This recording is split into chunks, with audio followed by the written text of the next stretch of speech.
Este é o programa Espiritismo para Todos. Semanalmente, às terças-feiras, 18h45, logo após o jornal TVM, cá estamos com informações sobre o Espiritismo. Você conhece Amélie Gabrielle Baudet? É um nome diferente, né? Pois ela é a esposa de Allan Kardec, aquele a quem sempre nos referimos quando falamos de Espiritismo. Allan Kardec foi o codificador do Espiritismo. Não é o fundador, mas aquele que organizou os ensinos didaticamente para que pudéssemos receber esses ensinos. E Amélie foi a sua esposa, sua companheira, que auxiliou o trabalho todo feito pelo codificador.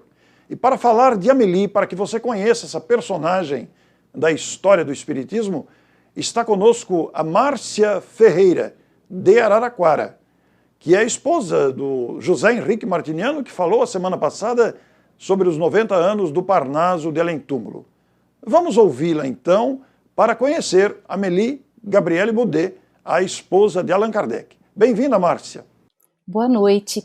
Hoje falaremos sobre Amélie Gabrielle Baudet, esposa de Allan Kardec, também conhecida por nós como Madame Kardec, né? O que sabemos sobre essa mulher? Quase nada, né? Sabemos apenas que ela era 9 anos mais velha que Allan Kardec e, inclusive, sobre sua aparência, até pouco tempo atrás, a gente só conhecia uma fotografia dela, onde ela já parecia bastante idosa, uma fotografia tirada depois do desencarne do Allan Kardec. Então, a impressão que a gente tinha é que ela era, assim como as outras mulheres da sua época, apenas uma sombra, um apêndice do seu marido, né? Sem brilho, sem vida própria, né? Mas, utilizando várias pesquisas mais atuais, nós notamos, né, que ela foi uma mulher que teve bastante sucesso, foi bastante criativa, né? Não era apenas uma secretária de Allan Kardec, né? Então, ela nasceu em 22 de novembro de 1795, numa cidade próxima a Paris, né? Era a época da Revolução Francesa, então era uma época de bastante violência, né? O pai dela era um escrivão público e era também proprietário de terras que ele tinha herdado de seu pai. Portanto, isso nos leva a crer que ela era uma pessoa de família bastante abastada, né? Sua mãe também era descendente, principalmente por parte da sua avó materna, de uma família de artistas e provavelmente por essa influência direta da sua mãe é que ela adquiriu o gosto pelas artes, pela literatura e pela educação. Seus pais quiseram que ela tivesse uma educação esmerada, né? E em 1810, quando ela tinha 15 anos, ela foi matriculada num colégio interno da elite parisiense. E lá ela aprendeu latim, aprendeu grego e francês, né, a língua pátria dela, além de ter conhecimentos de outras visões das artes, né? Ela apreciava muito o teatro francês, a literatura realista de Honoré de Balzac e, posteriormente, a literatura de Victor Hugo, né? Ela optou por estudar na Escola Normal Leiga de Paris, porque essa instituição mantinha a orientação pedagógica de Pestalozzi, o mesmo que havia sido o mestre de Allan Kardec, né? Para a gente ver o quanto que existe um planejamento espiritual para que as pessoas se encontrem, né, tenham mesmos interesses, pessoas que têm missões, né, grandes missões. Então ela se graduou aos 19 anos com o título de Institutora Baudet, e assim ela foi trabalhar, né, continuou seu trabalho e seu gosto pelas artes, né, artes plásticas, pelo teatro, né, e enquanto as moças da sua época costumavam casar ainda na adolescência, a Amélie com 30 anos ainda continuava solteira. E com essa idade ela publicou seu primeiro livro, Contos Primaveris, e nesse livro ela ressaltava os ensinamentos de Pestalozzi. E um ano depois ela publicou um outro livro chamado Noções de Desenho, que era a sua contribuição para a educação artística da época, porque para ela o desenho era uma espécie de linguagem universal, né? E ainda com o apoio das autoridades educacionais, ela lançou o livro O Essencial em Belas Artes, que foi um livro bastante ovacionado na época e que esses livros foram bastante adotados na educação, indicados pelo Ministério da Educação da época, né?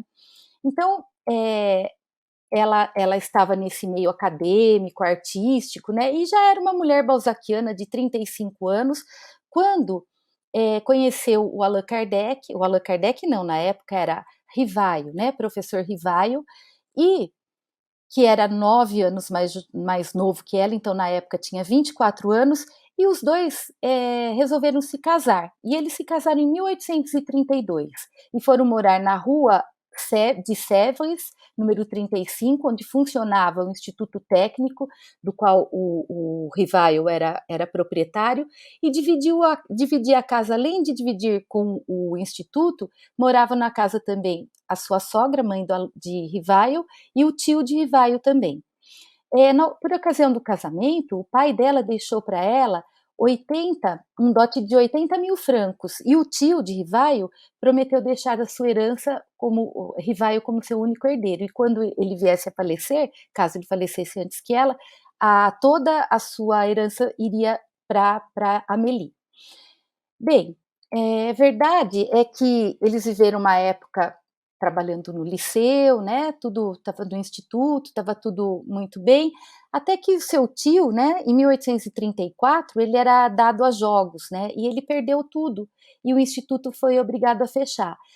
E dessa maneira, Amélie e Rivaio, passaram muitas dificuldades juntos, né, e eles se ampararam mutuamente e se lançaram ao trabalho.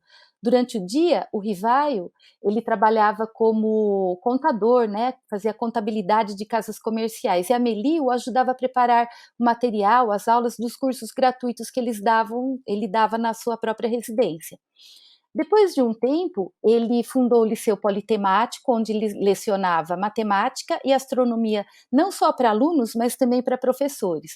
E dessa maneira, Amélie também o ajudava nas atividades pedagógicas e também na administração desse liceu, né?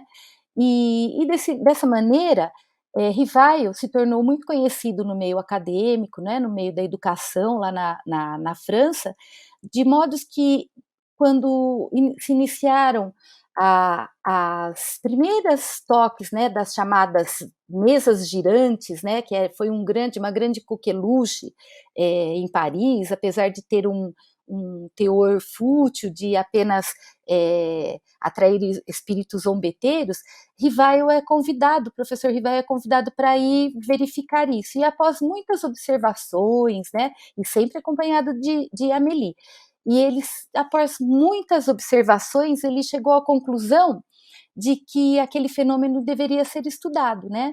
E dessa maneira, ele pôs mãos a obras para construir a codificação da doutrina espírita.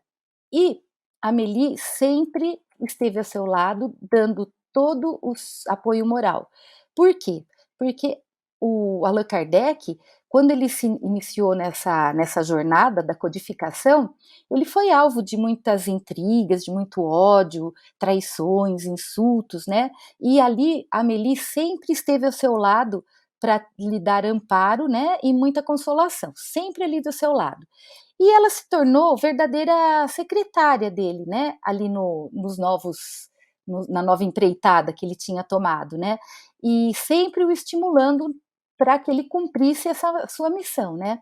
E sabemos também que foi a Amélie que financiou a primeira edição do Livro dos Espíritos, e também a primeira edição, né, da Revista Espírita, né, o primeiro número da Revista Espírita. Então, além dela dar esse apoio, todo esse apoio moral, né, apoio também pedagógico, ela deu o apoio financeiro também.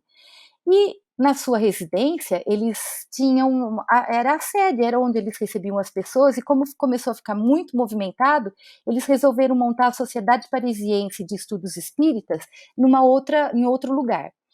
E a Amélie era responsável pela vasta correspondência de cartas, né, que Rivaio recebia, né? E quando ela ela podia, ela também realizava as viagens que Rivaio realizava para fazer a divulgação da doutrina, principalmente pelas cidades da França, também para a Suíça e para a Bélgica. E depois de um certo tempo, eles compraram uma chácara onde eles tinham a intenção de montar a sede da sociedade, uma casa para eles morarem e outras casas para abrigar sem-tetos e idosos. Só que no dia 31 de março de 1869, o Allan Kardec, Rivaio, agora com o pseudônimo de Allan Kardec, tem um mal súbito e desencarna. E dessa maneira, a Amélie, com 74 anos, se torna viúva e única herdeira tanto das obras, da revista e da livraria.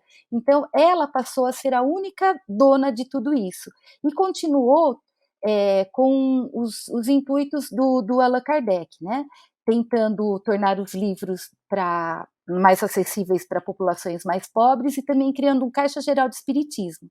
Se durante a vida de Allan Kardec ninguém tinha a ousadia de desafiá-lo ou contrariá-lo, com a morte dele, Amélie começou a ter muitas dificuldades na sociedade espírita, né? Ela começou a perceber que começaram a se infiltrar ideias e práticas que não condiziam com a codificação e até financiamento de palestras e livros pela sociedade espírita com conteúdos conflitantes com com os conceitos das obras básicas. E, dessa maneira, além de que, em 1875, Ley-Marie, que era diretor da Revista Espírita, dois médiuns e a Madame Kardec, eles foram acusados de fraude em fotografias de materialização. E esse episódio foi muito, muito duro para ela, né? E, se sentindo excluída da sociedade, ela acaba fundando, com o apoio de Madame Foucault, Gabriel Delany e Leon Denis, a União Espírita Parisiense, e continuou seu trabalho até que, em 1883, ela veio a desencarnar, tendo um enterro bastante simples, né, juntamente com seu esposo Allan Kardec. E o mais tocante nas homenagens que ela recebeu no seu funeral foi uma mensagem em que o senhor Lecoq trouxe uma comunicação do Antônio de Pádua, na qual ele dizia que ela tinha sido recebida por Allan Kardec e muitos amigos espirituais. Como ela não deixou nenhuma herdeiro, né, eles não tiveram filhos, ela deixou tudo para a sociedade, para a continuação das obras espíritas de Allan Kardec. Em 26 de janeiro de 1883, o médium parisiense Cordourier recebeu uma mensagem espontânea assinada pela Madame Kardec, assim como outra do seu esposo Allan Kardec. Desse modo, essas mensagens continham belos conceitos e traziam um sopro da imortalidade, mostrando que a vida continua. Dessa maneira, eu encerro minha apresentação e agradeço a todos. Márcia, muito obrigado. Como é bom receber informações assim, detalhadas, conscientes, bem definidas, para que o telespectador e todos nós tenhamos a oportunidade desse conhecimento. Muito agradecido a você e meu abraço. E ao telespectador, igualmente, o nosso abraço de gratidão por acompanhar o programa semanalmente e dividir com outros amigos os conteúdos deste vídeo. Um grande abraço a todos, muito boa noite, muito obrigado e até a próxima semana.